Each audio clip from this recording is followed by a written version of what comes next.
everyone. When you are born, for the most part, you're born whole.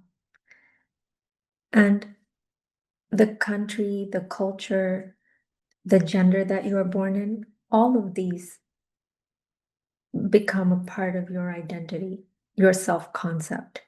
Our ego is nothing but our self concept. It's how we interact with the world based on who we think we are and who we believe that we are. These beliefs based on our skin color, based on our gender, based on our profession, based on what role we played in the family. Were we the firstborn or the second or the third? And were we a brother or a sister to someone? All of these play a role into who we are and how you see yourself. Basically, the ego is nothing but a self concept. It is our subjective self concept, the way we see ourselves on earth in this world, interacting with family, with friends, with coworkers, and with strangers alike. Anything that you identify with, anything that you see as yourself, your likes, your dislikes, your career, your place in the world, your mission, your passions, all of these are part of your ego. And also, all the ways that you relate in relationships are also part of your ego.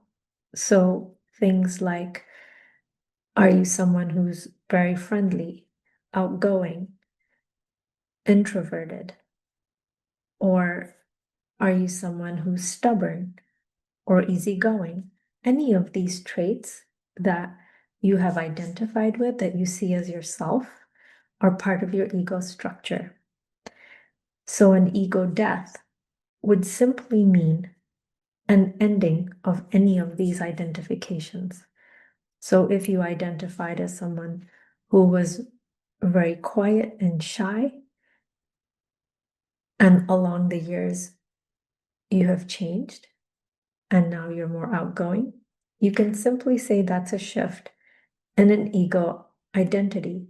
You have shifted from being someone who is very quiet and shy to now being someone who's not. And it's that process, the process of the identity shifting, is called an ego death. The reason the word death is used in something that kind of seems really cool and really good to happen is because of our attachment. When we are attached to an identity, it becomes a part of us, and changing that can be really, really difficult. So, if, for example, you were a child who used to get sick a lot in your childhood, now as an adult, you still carry that belief. You still carry, and it's not just one simple belief structure. It has a lot of evidence, it has a lot of backup. You've watched yourself getting sick over and over again. So that identification is very, very strong inside you. And so in order to break it, it does require quite a bit of internal work and also how you interact with yourself when you see yourself getting sick. So, for example, say that you are trying to break that system of, I always get sick, I'm the sick child. Then doing internal work of why you used to get sick and what caused those sicknesses to appear, and then clearing those trauma blocks from your body. Clearing that will start breaking apart your identification to being a sick person or someone who falls sick a lot. And as you break that structure, it causes an ego death. A new identification must come in place, which would be, I'm a healthy person and I don't get sick often. So now new concepts, new beliefs are beginning to sit inside your body and you're beginning to travel this world and experience this world with a new identity. And with that new identity, you will see yourself not falling sick easily or being quite healthy, gravitating towards healthier things, and feeling a lot different about yourself and how you carry yourself in the world.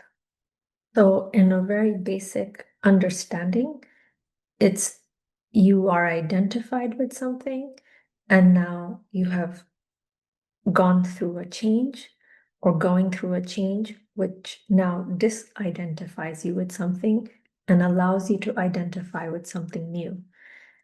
That's simply what is happening in an ego death.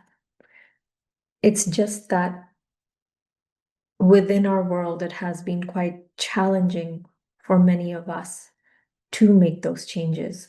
As you can see from our past, that even though time has moved, we still have wars in the world. We still have many different types of diseases, and a lot of negative things are still going on in the world that have been going on for many, many generations.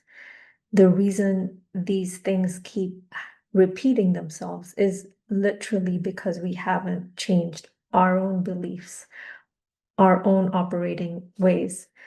And so now, as we are rising into change, we are wanting to improve our own individual lives and our lives with each other, within society, within the bigger picture of humanity. We are going towards integration, which is an integrating, which is an integrating of the ego. As we integrate aspects of ourselves that we don't like or we dislike, we change the negative into the positive, the dark into the light, and the death becomes life.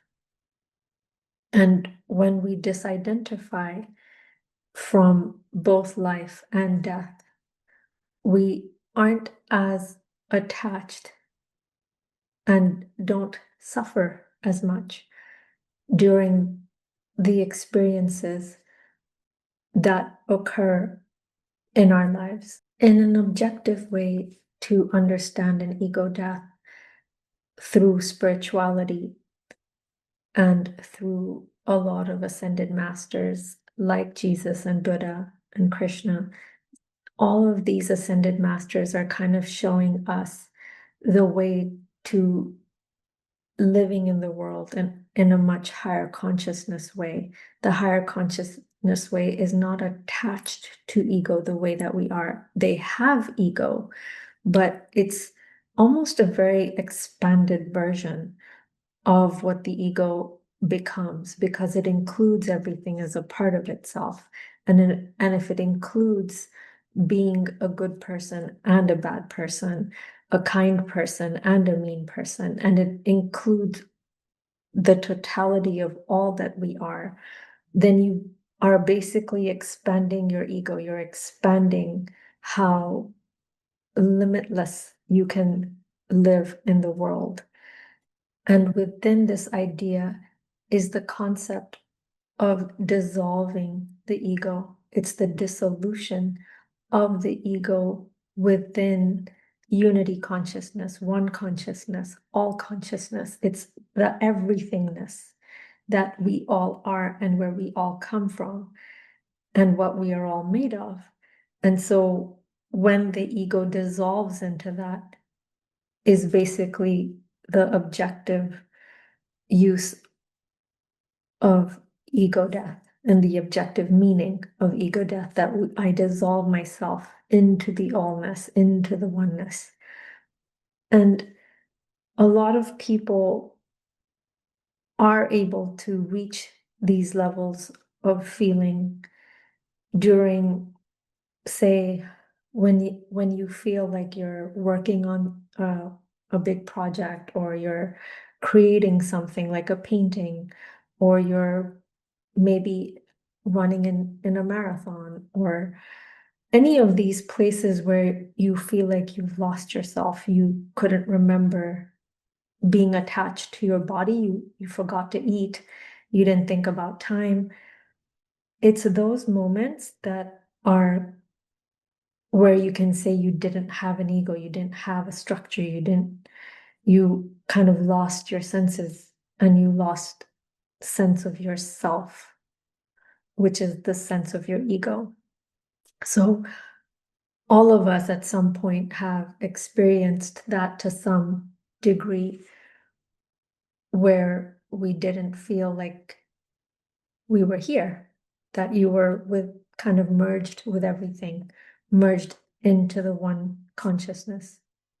And you may have noticed that the first time that you experienced something like that, where you had lost yourself into something, and after coming back and coming into your ego structure, coming into yourself, that experience that you had kind of stays with you forever. You always think about it, long for it, wish you could try to get to it more and more often. You're almost trying to focus in that way where it's so everything is at flow with yourself.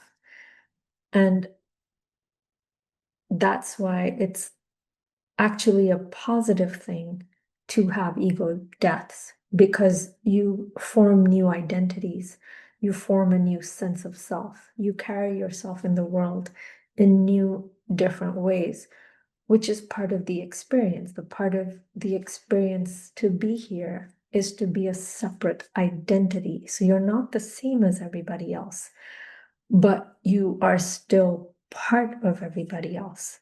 And that's what's super unique and beautiful about living here on Earth. So I hope this video helps you understand ego death and ego. And I hope it helps you understand yourself in unity consciousness too. And I'll see you again in another video. Sending you my love.